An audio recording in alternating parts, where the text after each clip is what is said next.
All guns with a blowback type action where a lot of air can be wasted, giving the feel of recoil.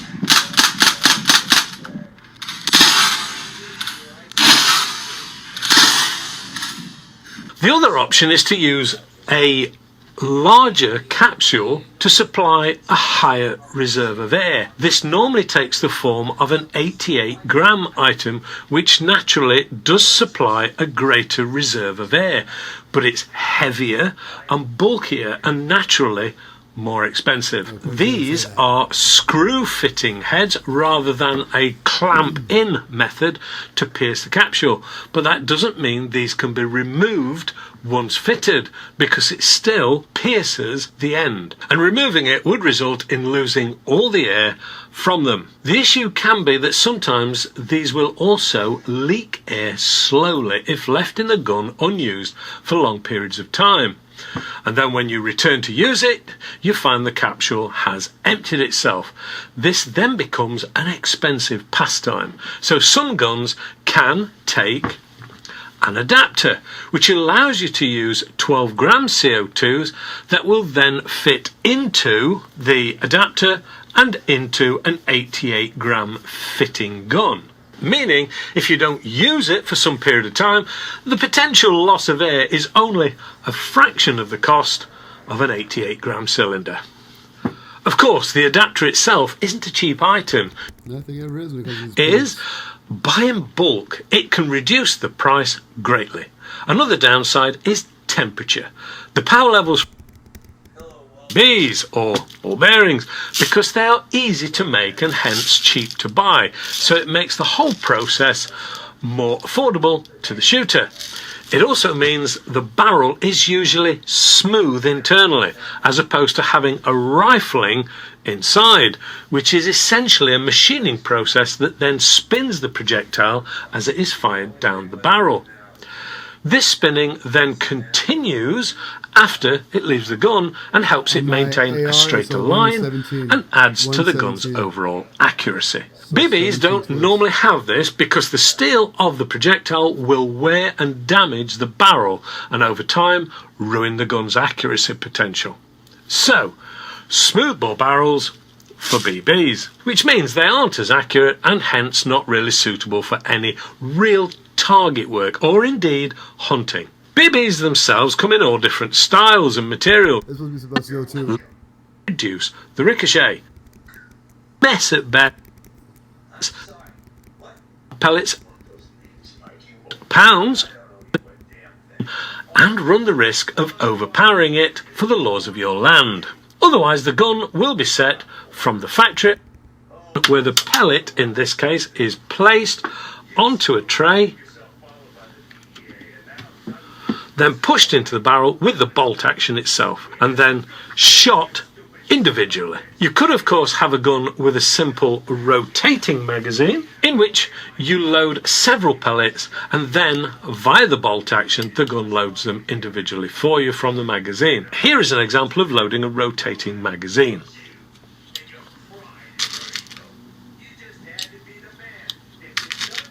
You could be using a replica gun in which the ammunition is loaded into an upright magazine type, and the trigger or the blowback action of the gun normally a BB type gun rather than an example of that.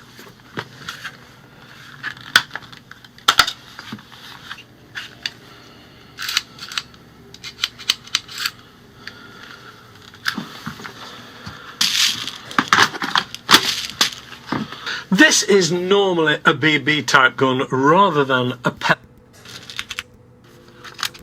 Fun 2. In the case of the underlever, an immense amount of Fun 2.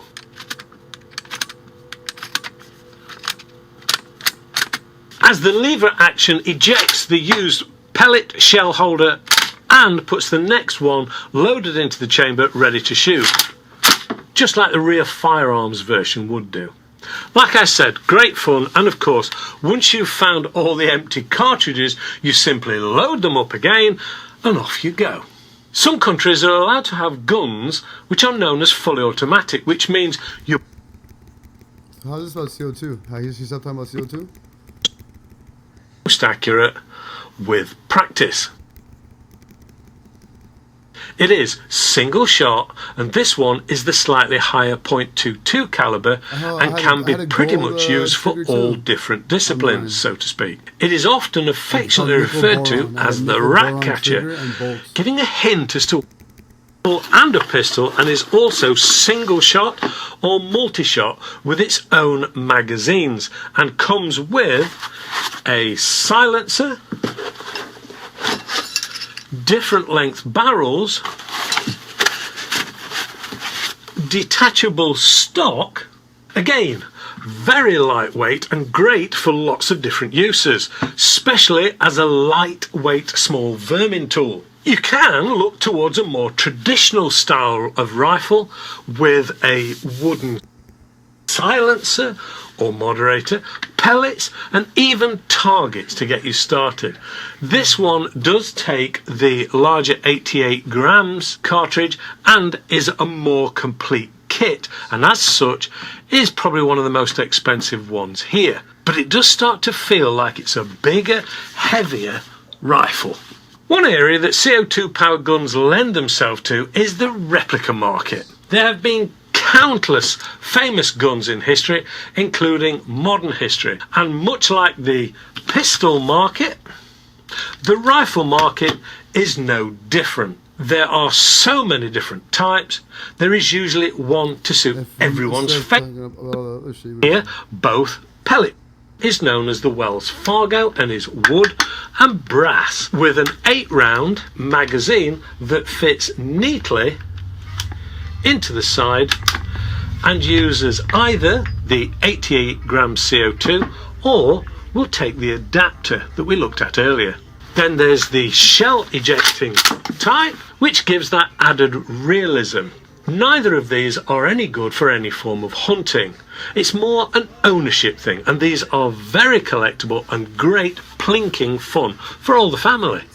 If it's a more modern military style you want, then there are several, including this, which is probably one of the better ones and has a very authentic feel to it, with heavyweight drop-out magazine firing BBs and uses double CO2 arrangement to keep the fun going for longer.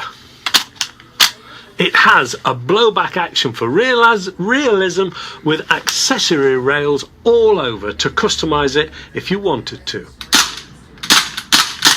As I said before, all of these rifles shown have been reviewed in full and can be seen on the channel if you want to know more. I said I would have a look at the program, but let's just have a walkthrough. 2250, for example, that we looked at earlier. It has to be one of the most customized guns out there. It's cheap to buy and pretty cheap to tune and customize, with loads of companies able to supply parts to do this. You can change the stock, the grips, the bolt on the action, adapt it to become more red dots, silencers. You could change the barrel and put a longer barrel on it. Putting it simply, the longer a pellet travels down the barrel with air pushing it, the faster it travels and the more energy it carries. The trick is also to keep the air behind a pellet and not let it seep out anywhere. So changing the block for a machined metal one will again make it more efficient rather than the original supplied plastic item. And of course, change the hammer spring inside, which again releases more air, helping the pellet travel at greater velocities. This one has a power adjuster on the back, and we'll be having all the other items added in a later video. The final thing to look at is care and maintenance. Here, common sense plays a big part, because the barrel and most of the other parts on these. If you give me 45 seconds, I'm going to show you how I generated almost $2 million in the past 2.5 years using a simple... The following program contains no firearm. By the help from the...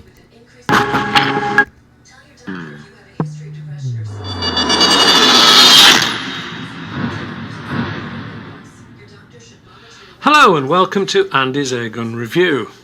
I receive a lot of comments from people who watch guns. Sometimes it's a balancing act to let people know the interesting bits, etc. And pretty limit.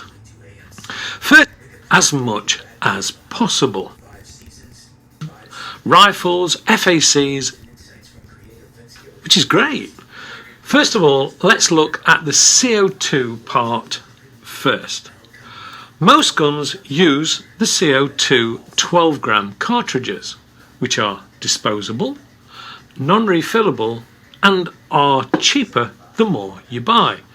So, if you've got a few CO2 guns, I suggest you buy them in bulk. They work by holding pressurized carbon dioxide in the cartridge. The gun will then pierce the cartridge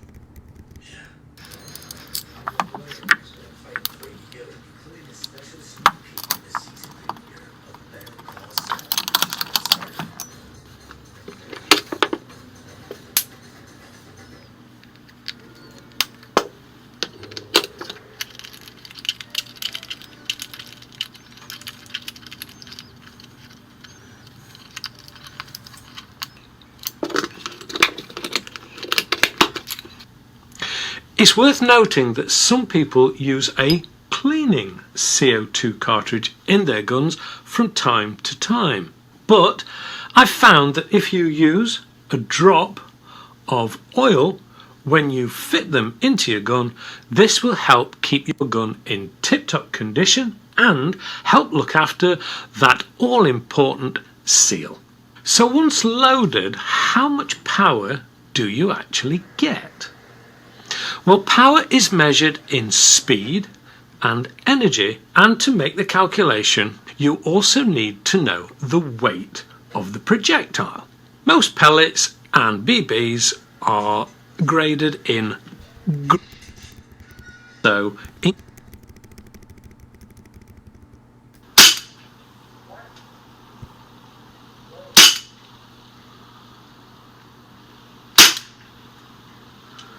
so now you can see the true effect.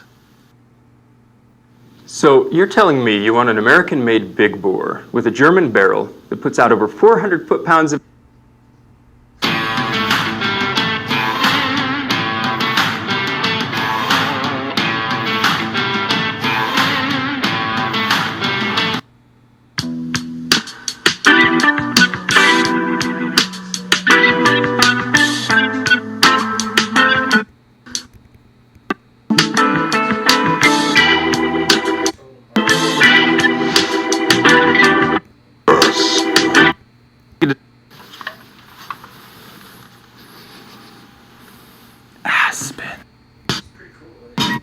depends on the market.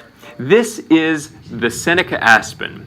You may have seen it imported under the name Nova Freedom. Now Air Venturi's got it under Seneca Aspen. This is a multi-pump PCP. That means that you can have a PCP without needing to buy a compressor, an air tank, a hand pump. For 400 bucks, you get the gun, you get the scope, and you're ready to go. That's all you need.